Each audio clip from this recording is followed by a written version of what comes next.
It's fear-based. Again, we don't want to let people to go to hell, so we have to control them. And if we don't control them, then they're going to go to hell. So it's in their best interest to let us control them. When in reality, they just wanted to be men with power who could control other people. Greetings and welcome to the Progressive Christians podcast. We are the love your neighbor kind of Christians and not the storm the Capitol kind. So if you're curious about what a socially and politically progressive Christianity looks like, then this is the podcast for you. My name is Reverend Dr. Christopher Carter, and I am your host. And today, it's just a duo pod. It is just a ordained clergy. It is me and Reverend Blair. Blair, how are you doing? It's going to be way less interesting, just the two of us. We're not nearly as sparkly as Julia, and we're not nearly as cool as Wesley. So sorry, y'all. We're going to do the best we can. No, they are both. It's a busy time in everybody's life right now. Julia has personal things transpiring that we'll let her share on the podcast when it's ready for her to share. And Wesley is the beginning of the school year, and so he's deep in the weeds at the job that pays the bills. Yeah, it's just us two today. But I'm excited about the conversation that we are going to have because I was kind of surprised by the response that people had to the death of James Dobson.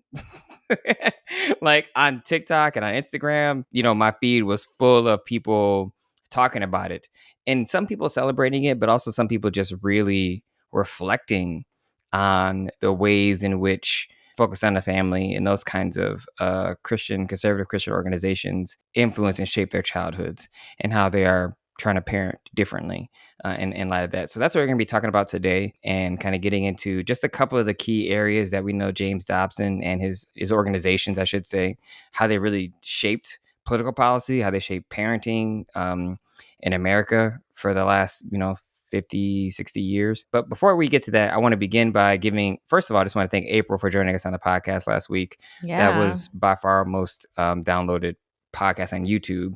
It's doing about the same as we do. April really came through, and that episode is doing really well. And thank you all for who left comments. There's a couple of comments we're actually going to get to because they were really good on either Spotify or YouTube.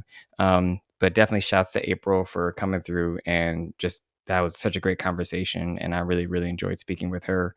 And so, Blair, I'll let you do the first comment that was from Spotify.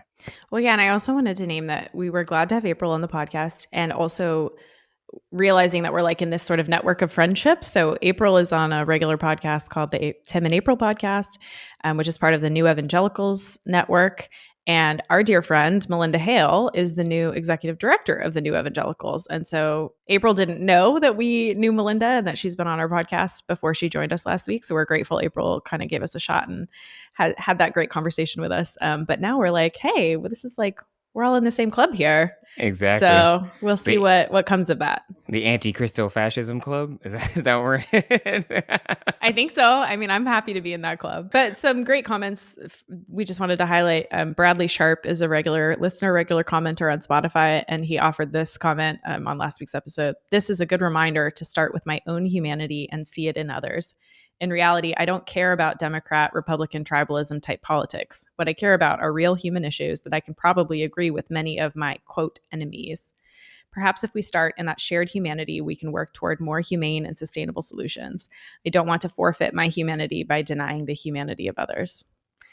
And I could not agree with you more, Bradley. I think that's undergirding, all of progressive theological positioning is that every person is made in the image of God, and that our primary task is to find, see, cherish, and remind ourselves and the people around us that we are all made in God's image, and not just humanity, but all of creation. And it's really hard to do that when someone is like coming for your rights and your livelihood and your children. Yeah. They are also a beloved child of God. I agree. And I responded to Bradley on Spotify and said that that last sentence, I want to forfeit my humanity by denying the humanity of others. I was like, you can put that on a t-shirt, because to me, that is the essence, I think, of what it means to argue for liberation from oppression rather than equality with our oppressors, and I think that's one of the challenges that progressives, but also people who are just resisting oppression in any way, shape, or form, We don't want to, as Blair knows, I've been talking about this, we don't want to become what we hate, right? We don't want to become that which we are trying to resist. And so, yeah, seeing our common humanity is, I believe, the solution. So thank you, Bradley, for the comment. And another one was on YouTube. I'm not going to read the entirety of it, but it's from, I want to probably say, Matt Kershaw. He left a comment with respect to how we might break through conservative content, basically how we might reach some of the conservatives. And one of the things he wrote, he says, I think the best way to break through is to simply do what they do, but better. Teach the gospel, ministers to the world with hope and moral clarity. For example, I love this podcast, but maybe you guys could supplement it with some non-deconstructing content, like regular Bible study feature, maybe 4 Christians, 4 takes on a given Bible passage, release it every day or week, keep it practical, quickly digestible, and edifying in an accessible way, stripped of a lot of buzzwords that the right has been successful at poisoning. Clip it, add some production value to it, and blast it on TikTok, and hopefully it catches on. So I agree. I think to me, this was, honestly, I mean, Matt, are you volunteering to be our editor? Because it's not that we don't have those conversations. Sometimes we even record them, but we are all for working full time, and this is our side gig. Yeah, and also But you're so right. I know he's, and I'm an elder millennial, so I'm like, I kind of know how to use social media, like, a little bit, like, but in this episode, you should notice at the top of the rundown, you all will see a link to a survey. So we're taking this opportunity to really try to get your feedback as to what kind of content do you want us to, look forward to creating over the next several months to a year. We have a good amount of things we know we like to discuss, and I think part of what makes this podcast special is that you guys get the the filtered version of our text chats. Basically, is what this podcast is. That's certainly how it started, and is often, yes, how it plays out. It is. It feels like that's got a lot to do with it. And then also people will tag us on TikTok and they'll say, hey, can you talk about this? And that's really helpful. But our hopes with this survey is to just get a bit more feedback from you all to figure out what content we could create. Because I would love to, to me, constructive theology, I mean, I teach constructive theology. So this is right up my alley. If people are interested in it, I definitely want to create it. To produce it and just to give people a vision of what a progressive, loving Christianity can be, rather than arguing about what you don't believe in, right? Give them much more vision of what they do believe in, a more constructive, holistic, love-filled, grace-filled, compassion-filled Christianity that can let people understand that, we can have a big tent. We don't have to agree on every doctrinal orthodox thing, but we can all agree in our common humanity. And if we can do that and treat each other with respect, I think that'd go a long way to kind of creating to kind of dismantling this Christian nationalist rhetoric. And we've had a couple of episodes that are constructive, right? So like we were kind of doing a series at the beginning of this year that was a progressive version of, or a progressive vision of. It's like we did one about how we read the Bible. We did one about salvation. We did one about evangelism, which is my area of specialty. And so like, ask us, let us know, like, if you want to hear that constructive perspective on any aspect of theology or a particular Bible text, like, let us know. And that's why Dr. Carter's put together a survey. So you making that easy for y'all. So we can make that constructive content that's most helpful to y'all who are listening regularly. Because we're in this together. We're learning together.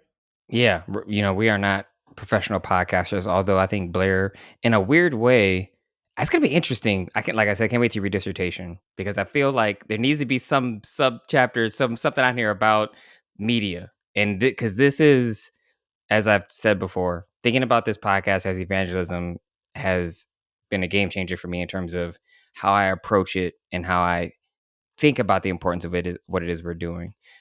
Because it is. That's what I've come to see. Like, it really, really is. Yeah. And I would say that we, as a group, and we at the Loft, I would say our community at the Loft, does not define ourselves as what we're not. I think a lot of progressive Christian spaces can become exhausting very quickly because all they do is talk about what we're not.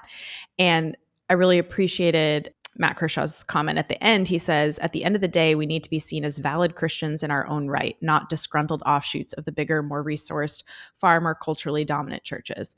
We're the underdogs, but we're also, in my experience, better equipped to bring the gospel to meet the actual challenges of our time. And while Christian nationalism is definitely one of those challenges, it isn't even close to the only one. We can do this, he ends with.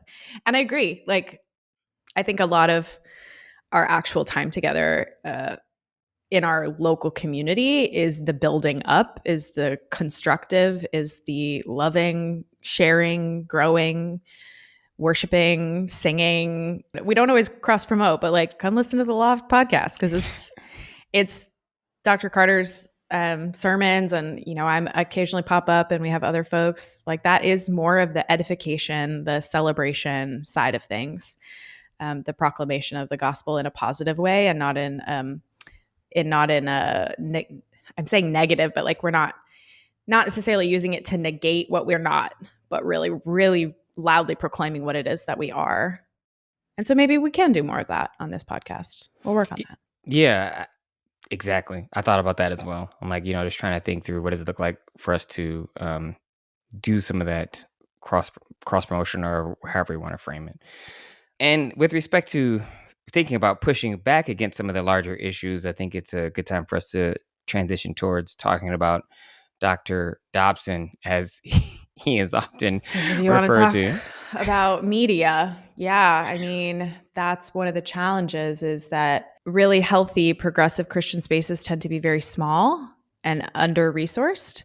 I think one of the reasons is because progressive Christian people who are trying to walk the walk tend to get out of rat race jobs that make a lot of money, because there's like a moral tension in making money in a way that is exploiting people. And so conservative spaces tend to just have more access to capital, and we in progressive circles struggle to fund our basic livelihoods, let alone big media campaigns. And so Focus on the Family is absolutely one of these like behemoths of cultural presence. James Dobson, as you said, Dr. James Dobson, was the son of an evangelist who did not attend college. Supposedly he was preaching before he was crawling.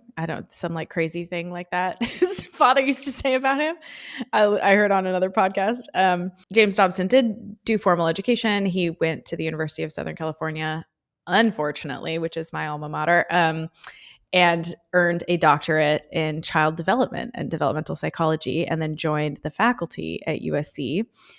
And then while he was on the faculty, he started doing public conversations about how to raise children using developmental psychology in a Christian perspective, and then was gaining so much attention doing that, was able to sort of fund his own life doing these special talks and traveling, talking about Christian parenting, and that launched his sort of evangelism career, evangelical. I don't think it's evangelism because it wasn't good news, but his evangelical speaking career. And his first two books were Dare to Discipline and The Strong-Willed Child, which we'll talk about.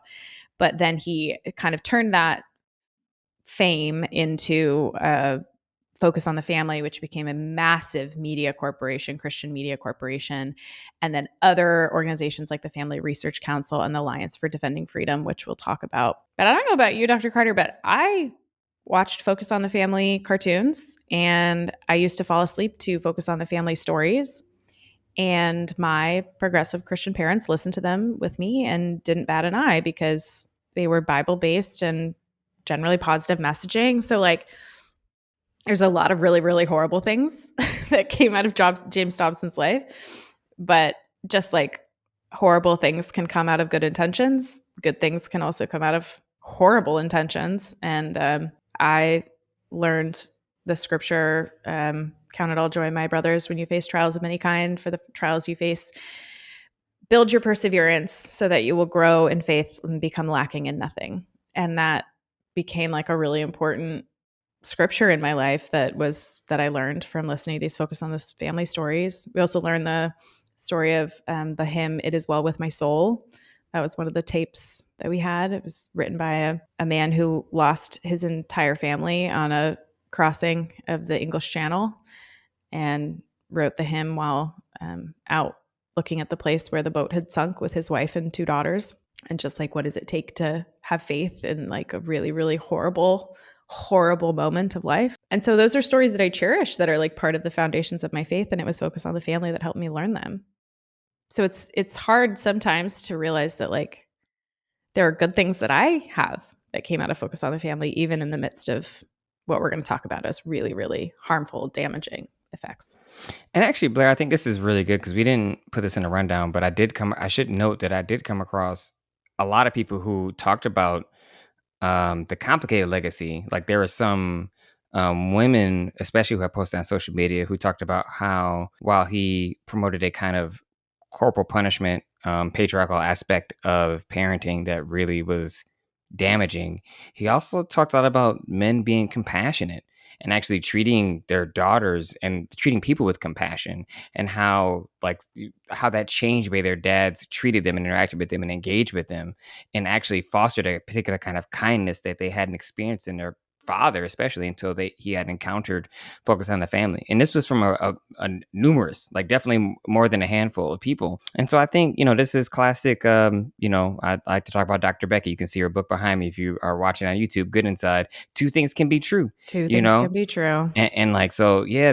we don't need to demonize him or dehumanize and say everything he did was bad. There were some things he promoted that I fundamentally disagree with, and also things that turn out to be actually okay and good. It's a complicated legacy, but ultimately, as one of the articles I shared with you, you judge people by the fruit of what, and those fruits are overwhelmingly bad. Yeah, it's a bitter fruit. It's a bitter fruit in there too. Here's like a little constructive theology piece, right? Like, I don't believe that we get to the pearly gates or whatever and or stand before God and like our heart gets weighed on a scale. Like that's an old, very old ancient Near Eastern image of like, will your heart be heavier or lighter than a feather? And that's what determines whether you go into eternal life. And like, if I were to look at James Dobson's life, like I think he did more harm than he did good.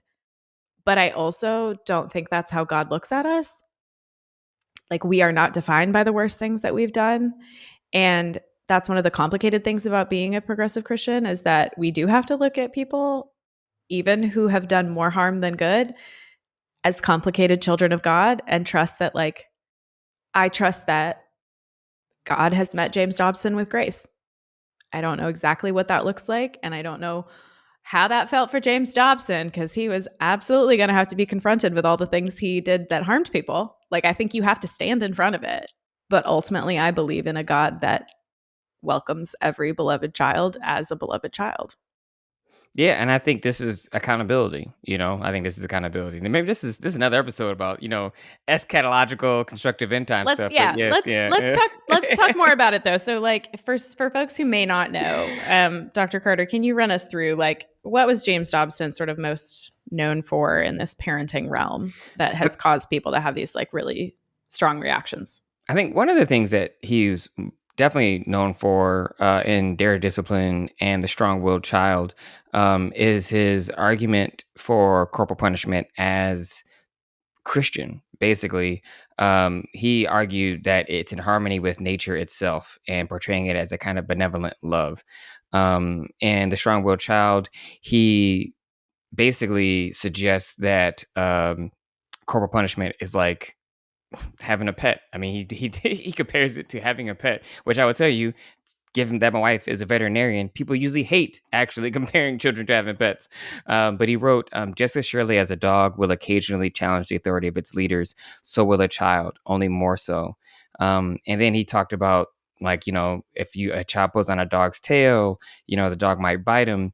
A child learns from that little bit of pain. My parents were not directly influenced by, as far as I know, they never mentioned James Dobson. We never talked about focus on a family or anything like that. But we did grow up with a household of corporal punishment, where I would argue that my mother and father believed that physical punishment was necessary for the adequate raising of children, and that it was to a certain degree Christian, in alignment with God. Spare the rod, spoil the child, all the other kind of ridiculous stuff that's actually not in the Bible. And so I want to recognize that someone like Dr. Dobson did have profound influence in parenting culture, in Christian parenting culture, even if people did not engage with them directly, because indirectly people had been surrounded by that kind of rhetoric.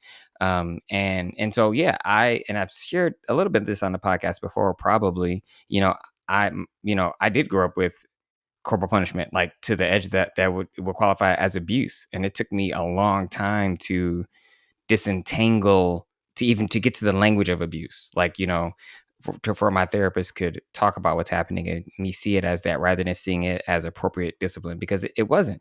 Like, one of the things that frustrated me, even when I hear the term strong-willed child, it negates the fact that so many children, like people like me, are like neurodiverse, like neurocomplex. And so a lot of what I now know to be my own particular kind of neurocomplexities, which gave me my quote unquote strong will, is just the way the way I'm literally created. Like, it is just how it is, and not understanding how to manage it or get appropriate medical care for it, because we didn't have really insurance.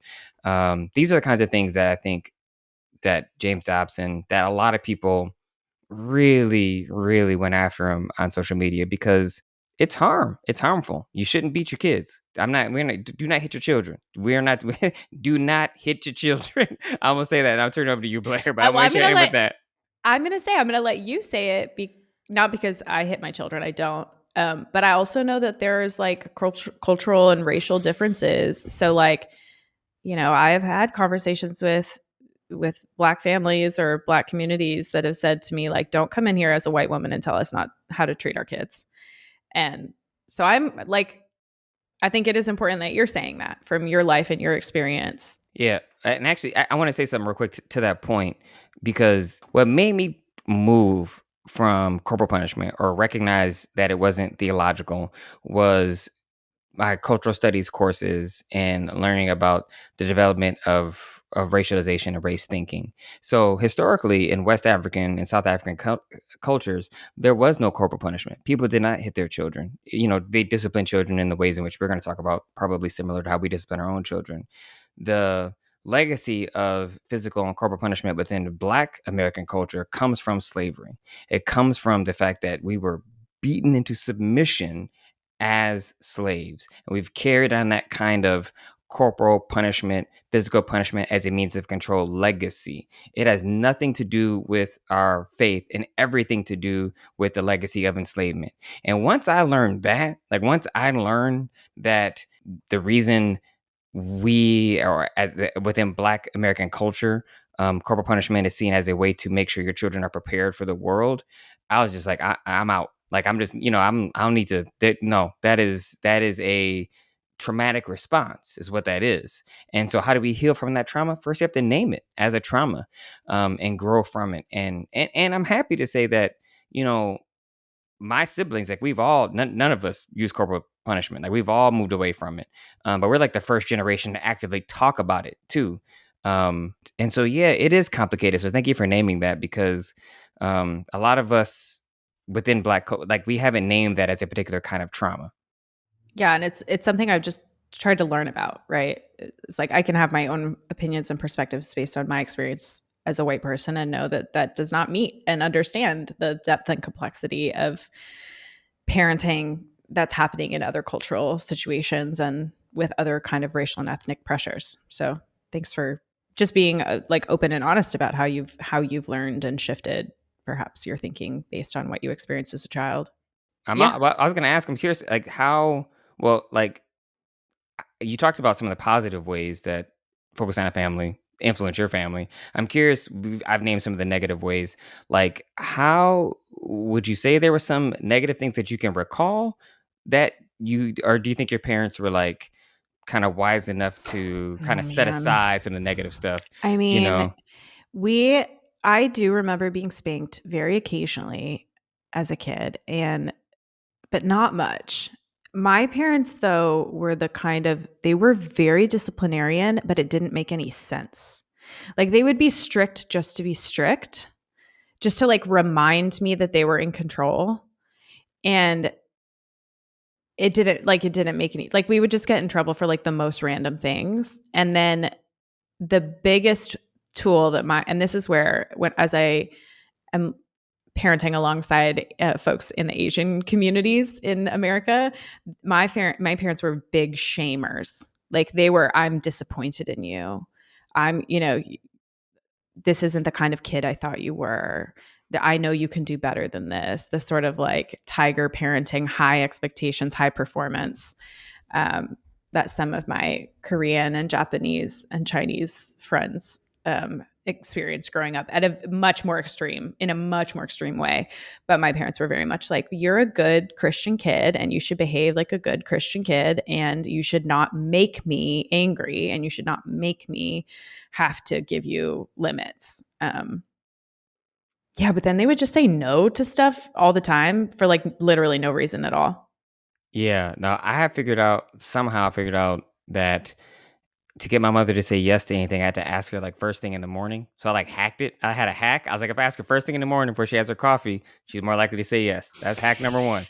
And that Yeah. was, and then I think she eventually figured out that I was asking her for things in the morning. So she would be like, "Oh, don't talk to have my coffee," because she would just wake up discombobulated. That's so funny.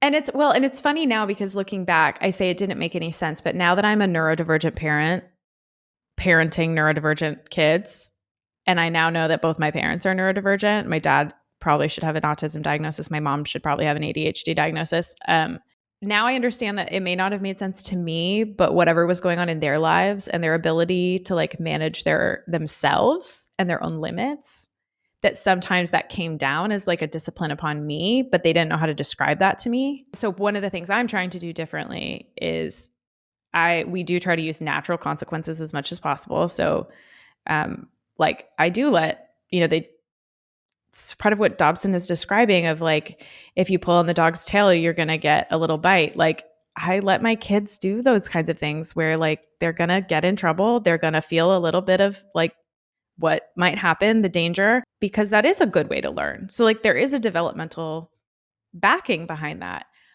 I don't, I'm not the dog.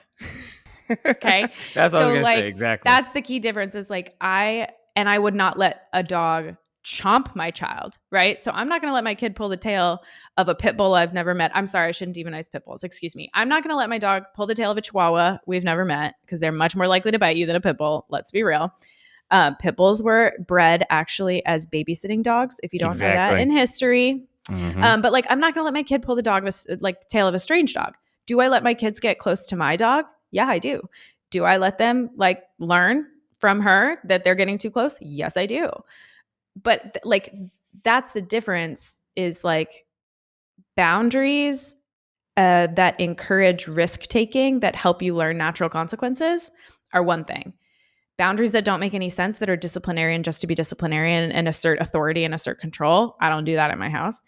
And then I try not to be the dog. Like I don't want my kids to learn fear of me.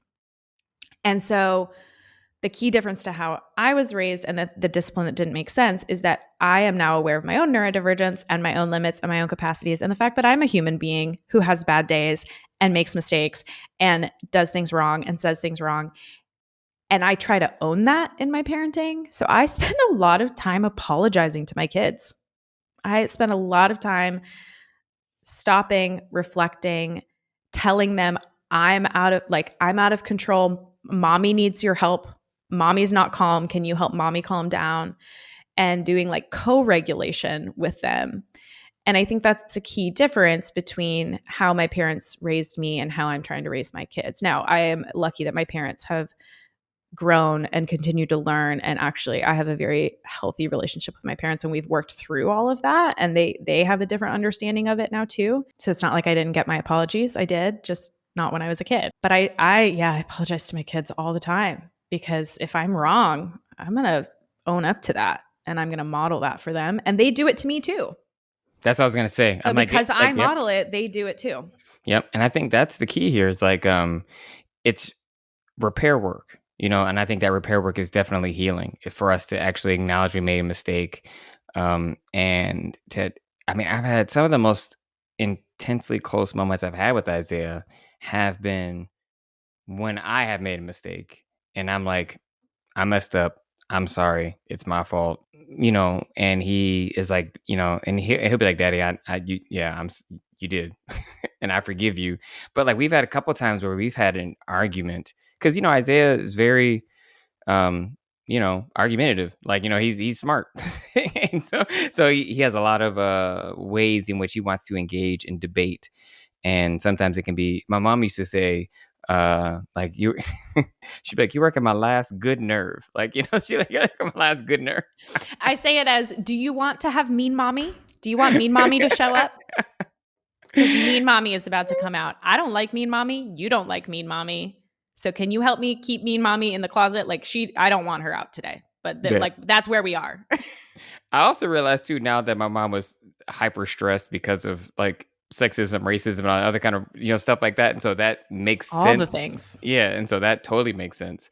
That's not an excuse, but I get it now, and now I know for myself when I'm feeling dysregulated or not in a space where I feel like I can parent from a grounded place, is trying to figure out, okay, how can I do what I need to do to ground myself. And I am, fortunate that being a person who teaches contemplative practices, like I am well versed in grounding techniques. And for the most part, I feel really good about my ability to stay grounded even when I'm frustrated. But I think what I have learned and what I'm doing differently than my parents, is I talk a lot about, you call it natural consequences, but treating people how you want to be treated. I don't have a parenting like philosophy. People are like, oh, I don't know. There's like a bajillion slogans. I'm just like, I treat Isaiah. He's a person. He's not me. He's not my wife. He's his own person. And you treat people how you want to be treated. And so I'm always thinking about, okay, what's the consequences of what he's doing? And also, how do I want to help him be the kind of person when he grows up to be a good human being, to be a contributor to society, to be someone who doesn't bully other kids, because he is big, like he's the tallest person in his class. So these are the things you have to, and he's black, and and like, so you have to think about how people are going to perceive his body. He's a tall black kid in his class. I'm like, there's certain biases people are going to project on him. So preparing him for those kinds of things, I think is critical. And so Isaiah sees me. We do a lot of breathing. We do a lot of deep breathing, a lot of reflecting, a lot of conversations when he's calm. Sometimes I have to, make sure that both of us are in the right state of mind to have a conversation. And I'll say that, like, Isaiah, we need to go to your room, and I need to go, and we need to sit down and talk. Or I'll say, let's play Legos, because we both like to play. That's our like co-regulation, as you were calling it. I'm like, let's play some Legos, and we can play with some Legos until everybody calms down. Then we can have a conversation about it, because I love Legos, he loves Legos. Let's just do that. But it's like, just figuring out what you need to do to move through that repair process. Because ultimately, I do think that is where grace abounds, and that is really what draws you in to develop that intimacy in a child parent relationship that I think is sustaining. So like, one of the people wrote, and I know we can move on to talk, because I want to definitely talk about LGBTQ stuff. I want to end with saying this: there were several people that I encountered on social media and reading blog posts where they don't have relationships with their parents because of this. Like, Yeah. real talk, and like, real talk, my relationship with my parents is not great because of lots of stuff. And that's a part of the legacy that he has to deal with. You can't tell parents to abuse their children, and some parents come out on the other end and figure out, and they understand they can do the repair work, and some parents can't. And I think I'm definitely working through the legacies of that and trying to figure out what that looks like for me going forward. And it's hard. It's hard.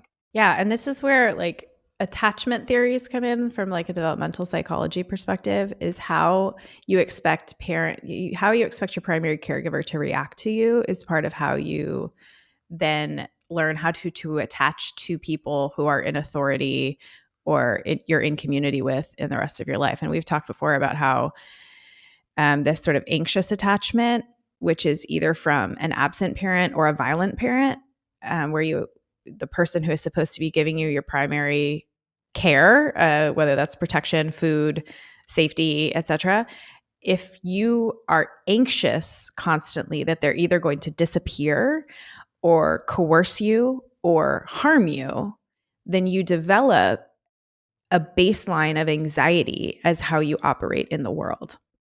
And this is different from what we hope for, which is secure attachment, which is where your caregiver can be seen as reliable and consistent and responsive, um, and also authoritative, but not in a frightening way, not in a way that creates anxiety. And then we also have what's called sort of like scattered attachment, which I think is kind of what I had growing up, which was like, I couldn't tell. I never knew. Like sometimes I was going to have amazing, secure parents who were like ready to go out and play putt-putt. And then sometimes I was going to have a parent who like was not going to make me dinner and was going to blow up at me. And so I've had to like work through that and figure out what does it look like for me to have secure attachments with people and not lean into the anxious side or the uncertainty? What does it look like to trust people, to be consistent, to trust that people are going to be who they say they are? But we've talked on this podcast about how the sort of corporal punishment, hardline, authoritarian parenting leads to this anxious attachment and creates sort of a CPTSD, complex PTSD response in human beings and adults as they move through the world in all sorts of avenues. I mean, that came up a lot, actually, in light of April's episode last week in terms of the comments. People were talking about complex PTSD and the ways in which we're all kind of working through it. The other thing I was going to point out, too, that the part of me that is sympathetic to these parents, and maybe this is where we can get to a little bit more of the theology, is like learning either through the conversation we had with April last week or the comments and things that I saw from these people on social media and blog posts, where how many parents were coming at it from a position of, I want to make sure my child goes to heaven. Like, and you said it last week, I think you said eschatology determines ethics. And so much of their parenting was like, I want to make sure my child's a good child, that they do the right things and that they're a good Christian, that they go to heaven. And when your faith is so centered on getting to heaven rather than engaging people in this world, I think it allows you to make compromises that you otherwise wouldn't make because you recognize the importance of this life, this earthly, fleshly life. And like execute harm in ways that are out of alignment with who you claim to be, right? Because if you have that anxious attachment, if you're fear-based, if your primary motivation in life is to avoid harm because you expect, you live in a fearful state because you expect people to behave in ways that are going to harm you, it's just very hard to turn that off. It's incredibly hard to turn that off. And then that becomes what Dobson did that was so damaging, was align this sort of authoritarian model of parenting with the authoritarian model of God's perspective towards us. So this 100%. is the theological, right? Is that he said it's Christian to hit your kids because you don't want them to do ill, you don't want them to sin, you want them to have good boundaries. And we learn that because that's what God did to the Israelites, right? When God saw the Israelites do bad things, he punished them. And so because that's how God treats us, that's how we need to treat our children. That's what a loving parent does. But what we see from that is fear and anxiety and coercion. And then it becomes very easy to manipulate people because fear is easy to manipulate.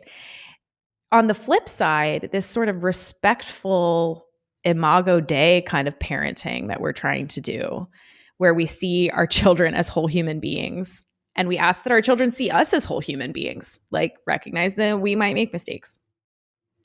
I don't know if God makes mistakes. That's a whole other conversation for another podcast. But like, I remember doing a reflection on confession and forgiveness, where I immediately thought of my relationship with my older son and the way in which this exchange that we have, where when he realizes he's hurt me, he will come to me. I don't have to ask him. He comes to me to tell me, sorry, mommy, that wasn't the way I wanted to behave. I'm sorry I hurt you. And then in the course of those conversations, sometimes he will tell me what I did that hurt him. And he gives me the opportunity to take accountability and to apologize and to make repentance, essentially, to make right our relationship. And if I think about confession and absolution and forgiveness and repentance in that same way. It's not that God like wants us to come and spill all of the terrible things we've ever done. It's that God wants us to know that we're not done growing yet. God wants us to know that we make mistakes, and that when we bring those mistakes to God, we're not going to be punished for it. We don't have to hide our mistakes because we're going to get hit with the belt. We actually have a God who says, no, bring to me your confession. Tell me how you are desiring to grow, where you have not loved well, and I will meet you with grace and a way forward. And that is a different kind of relationship with God than one of fear. And so to me, parenting in this way has opened that up theologically in a way I never would have expected. And it really has. I've always been a person who's like, I know confession is important. I know growth is important. I know accountability is important. But when I started doing it with my own child, the depth of that, the innocence of that, the way in which I look at my kid and I'm like, not only am I going to forgive you, but like, I'm so freaking proud of you for like being a person who's coming to me and wanting to have a good and a healthy and a right relationship, who wants to grow. And for me, that's really important because I'm raising a white boy who's going to grow up to be a white man. I think, who knows, maybe he'll be a white woman. We'll find out. But like, that is so important to me that he's learning that at such a young age, and that he then is going to go through the world, I hope, not with an anxious attachment, expecting everyone around him to hurt him, but with a secure attachment, hoping and expecting that the people he interacts with will enter into that space of loving accountability with him. No, I think that's so excellently put in terms of understanding the importance of having appropriate attachment and also tying it to theology. I think what Dobson and other conservatives get wrong, two things. One is the damage of when you have this kind of authoritarian understanding of God. I think it does a disservice to the growth we see take place within God in the biblical text. And I think this is, I know we said we're not having a conversation, does God change, whatever. I Well, mean, go for it. I mean, this is where like process relational yeah. theology. So we were talking about constructive theology. This is where like, I don't know yet if I'm a process theologian, but like the idea that God is omnipotent and omnipresent ever and never changing is like orthodox. But there are these kind of new strains of theology that open up this relational question that maybe God changes too. It's also very much tied to Greek philosophy. That's not, Yeah. and I think, But tell me more, Dr. Carter. I mean, for me, I think it's more about how, if we understand the Bible as a text written by human beings, and it's our understanding of our experience and relationship with God, one way I've come to recognize or wrestle with this idea of does God change is, I don't know that God changes as much as our understanding and our relationship with God and our ability to articulate our relationship with God evolves and shifts and changes and grows over time. And I see you see that in the text. And I think particularly you see it in the prophets. And so you look at Jeremiah, for instance, and that's what I kind of want to get to with respect to the theological piece. Some people within conservative circles, or even maybe even liberal circles, might think that there's this way in which you do something wrong and then God punishes you. But what we see is this growth and this shift in the way in which God relates to God's own people within the biblical text. In Jeremiah 31, I think is the best example, where you see God move away from the Ten Commandments covenant and then talk explicitly about there's this new covenant that regardless of what you do, I'm putting my faith in you. Like literally, it says in Jeremiah 31:33, no, this is the covenant that I will make my people of Israel after the time, declares the Lord. I'll put my instructions within them and engrave them on their hearts. I will be their God and they will be my people. They will no longer need to teach each other to say, know the Lord, because they will all know me, from the least of them to the greatest, declares the Lord. For I forgive their wrongdoing and never again remember their sins. So it moves away from that transactional notion of the Ten Commandments to just this grace upon grace upon grace. And I think if we learn to read the Bible in that way, if the people who actually say they want to read the Bible literally actually read stuff like that in a way that was actually like, this is how we might experience God, we could grow to internalize and see that grace that God gives all of us as a part of our relationship with God, and what it means for us to actually grow and hold ourselves mutually accountable and ask for forgiveness. Now, we also wanted to make sure we spend some time talking about one of the other important areas that Dobson had a lot of influence within parenting culture, which is in the anti-LGBTQ, basically parenting.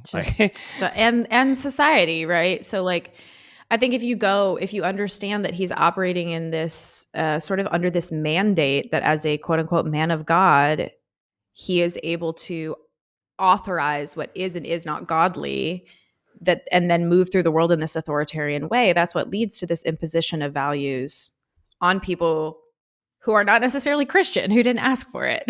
um, so we see this then in the conversion therapy movement that comes out of 100%.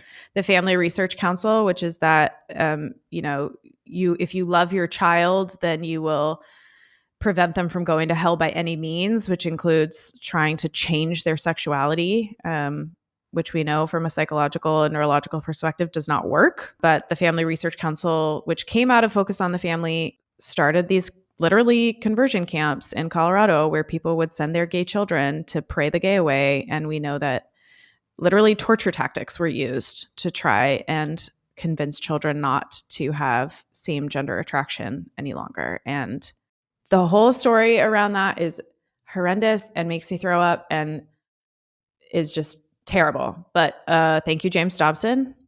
That was him as well. I mean, when you talk about harm and the ways in which there's this patriarchal structure, that is oppressive to that, not only is it about male supremacy, but it's so anti-woman, you know, and that when you start thinking about the way he is talking about sexuality, but also abortion and controlling women's bodies, you know, for when you read the things he would say, you find that it's not as much as he would try to make an argument about it's the preservation of life. It was much more about the politics of controlling people's bodies and legislating morality to quote unquote prevent people from going to hell. Because again, you know, like there is nothing in the like historically, the basic Jewish and Christian practice was to believe that quote unquote ensoulment, to use that term, took place at the quickening, which means when the baby started moving, which was right around 20 some odd weeks.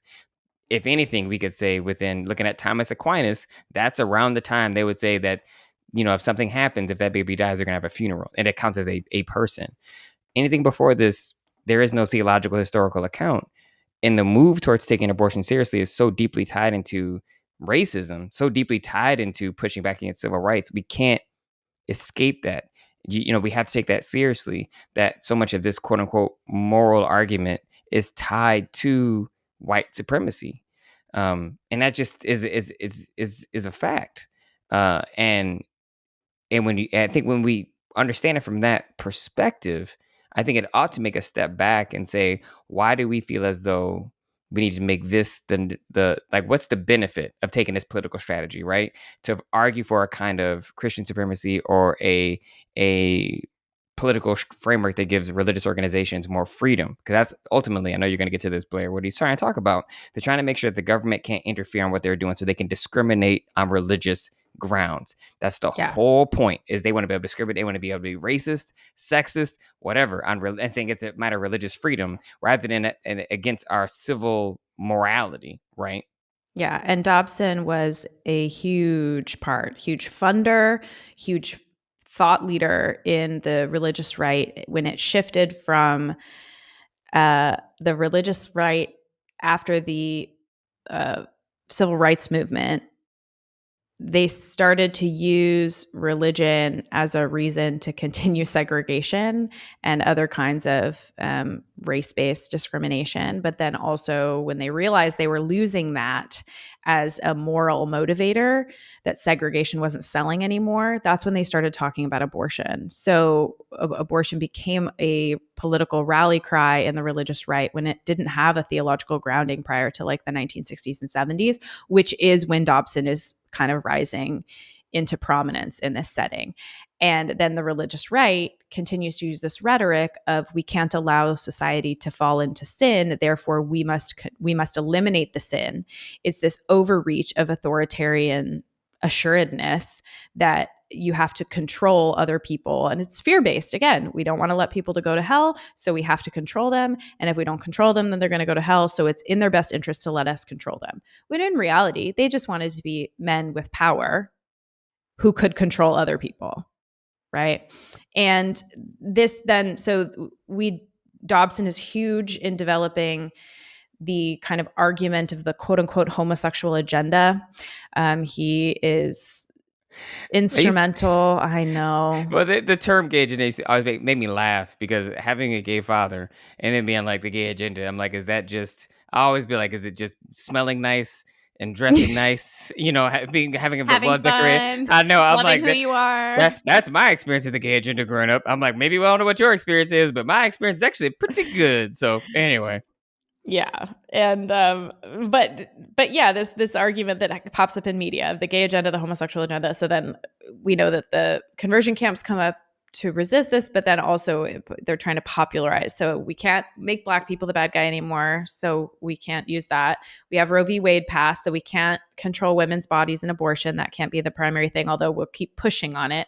So then they make the next scapegoat of moral degradation, not greed, not billionaires, not capitalists who are exploiting people, the kind of folks that Jesus would have been out there rallying against. Instead, we're going to make these minority groups that we have decided are sinful or a challenge to us and use them as the rallying cry to build our political power. So he pushed the political gay agenda rhetoric. He started pushing for education rights, the right to homeschool, the right to religious rhetoric in schools, the right for those like Bible buses to go around.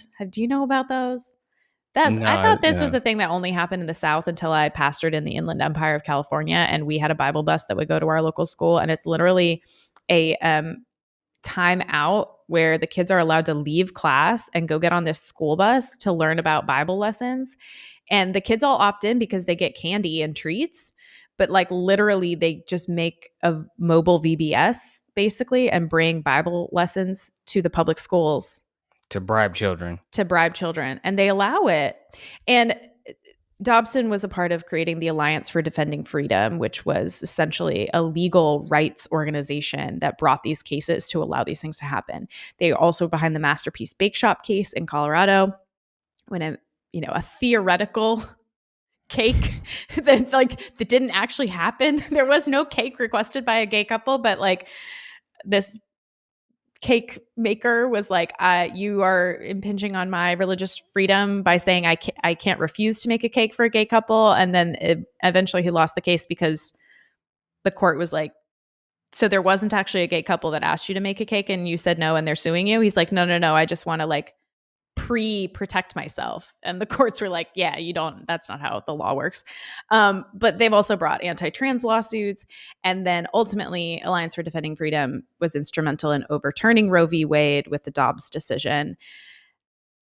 James Dobson's little nasty grubby authoritarian fingers are in all of the Christofascism that we are dealing with now.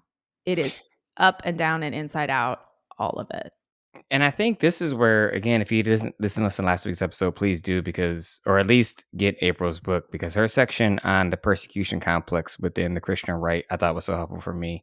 I mean, it explains why someone can bring a lawsuit on the idea that someone might want to request something, right? It's like I have to invent the persecution to then sue the government to say I could be persecuted, because for them, that's the only way they can prove that they're in the moral right in their mind, is they have to see themselves as victims, both as victims and victors, which again, it's contradictory.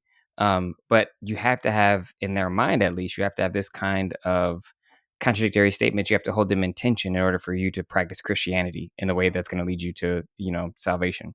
But it just always, it got to me, when I would hear these conservatives talk about the way in which they feel persecuted, or that, you got to do all this other stuff to bring Jesus to school, or the Bible to school. Like, you could bring your Bible. Ain't nobody gonna say that you bring a Bible to school. Bring your Bible to school. Like, nobody care. But like, there's just these ideas, or, on, I think you're on my face. Yeah, I know you're maybe didn't see this Facebook post that one of my friends from high school, acquaintance, I should say friend, I made a TikTok about the shooting, and he posted on there. Wait, which one? Because we're in America, so Oh it could be God, many. I assume you're talking about the one in Minnesota that was a yeah, shooting yeah. at a Catholic school, which was devastating. Devastating. So I made a TikTok about how there's this myth of redemptive violence, basically, that I think that's a big part of why people support um, that they can be basically pro life on the one hand and then also pro gun on the other, even though guns are the leading cause of death, right? And he responded Especially for children, the leading cause of death for for children. children. Yeah, yeah. And so he responded by saying something to the effect of, I agree what you're saying. He's like, we may disagree, but the thing that frustrates me is there are people on the left calling for arming teachers to resist ICE agents. And I was like, what? And so then I responded. Did I you was like, fact hey, check that? yeah, well, then. So then I said, hey, hey, I was like, we can disagree as long as you're civil. That's fine. I don't really defriend people. I just make them, usually they end up defriending me because I'll say something, or unfriending or whatever, defriend, whatever. So I was like, I'm involved in my son's school. Like I'm a room parent. I go to every teacher meeting. Like the teachers come over. I live right across the street from school. Like I'm all in the weeds with this stuff. We are talking about ICE all the time, and this has never come up. So I was like, can you share I said, can you private message me the article where you're getting this information from? Because I'm like, I want to see it. Because like, if someone is saying this, I would critique. This is crazy. And of course, he never said anything because it's just some junk that you hear that Because they it's not repeat. real. Exactly. But it's like, again, inventing these things to justify their position and not having the kind of critical thinking to say, well, let me check, because that doesn't really make sense. And this is when you erode education, you get people who can be gullible and believe these kinds of things. And so it allows, I think, the erosion of our civil liberties. It allows the erosion of, so that people can challenge gay marriage, which is what's going to happen right now. Or even, I know I put in the chat, like one of the things that's happened is there's this Loving v. Virginia is getting challenged, and it's going to be challenged in Indiana. And that's the law that allows interracial marriage, which is just crazy. They're trying to say it needs to be a states' rights issue. And I'm just like, if you can frame everything as a religious argument, then you can have the kind of individualistic control over people's bodies that existed prior to any of the civil rights legislation that passed since the beginning of 1900s, beginning with women's voting rights, right? Like literally beginning with that.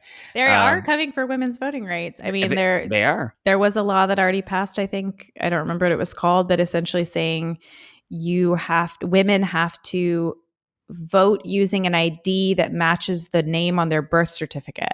So if you have changed your name because you got married, you might not be able to register to vote.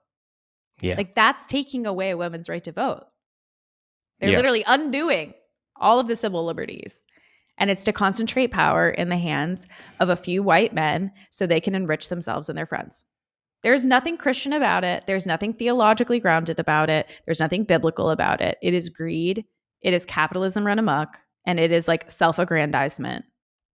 And I want to be clear too, like you may be able to find some passages in the Bible that talk about how men are the head of household or whatever, but the intention that these men are using to make these claims are not theological. Like they are coming from a place of control, not from a place of trying to serve God.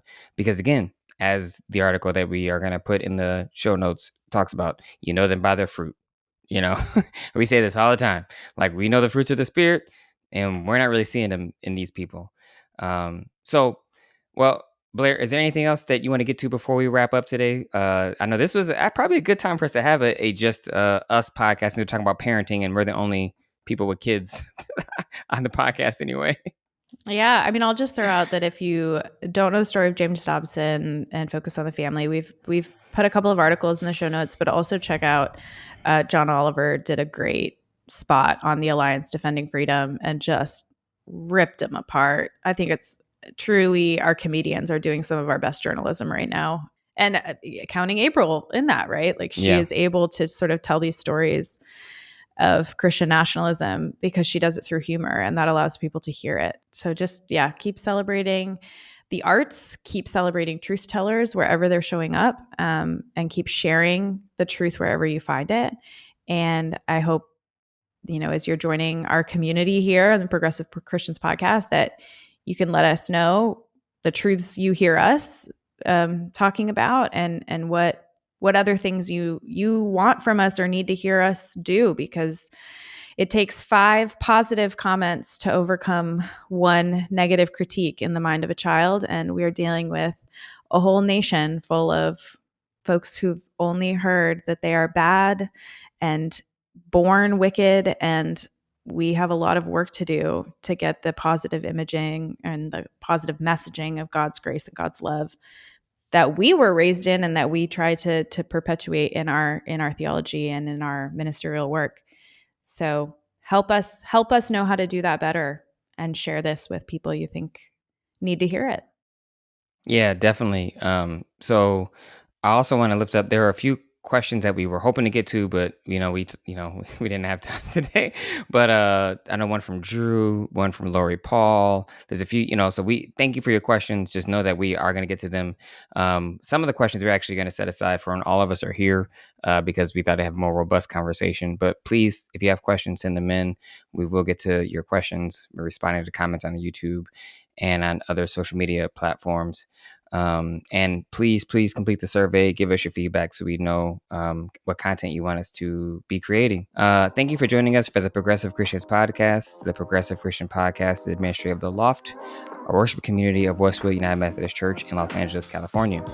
If you'd like to connect with us and be a part of the conversation, you can find us on all social media platforms at The Progressive Christians. Our show is mixed and edited by our wonderful audio engineer, AJ. Please rate, review, share, and subscribe to us on whatever podcast platform you're listening. Especially if you're on YouTube, please like and subscribe. So we are really trying to counteract that conservative... Get in the comments. Get in the comments. That's the only way we can really push back against the conservative media. Conservative religious media especially has captured YouTube right now. So the only way for us to get up in the algorithm is for y'all to subscribe, like, and get in the comments, stuff like that. That'll just help us get our message out there to do the work of showing a Christianity that actually is loving and compassionate, that accepts people for who they are and also invites them to grow, to become closer to God, closer to love. Thanks for listening, and we'll see y'all next time. Bye. Bye.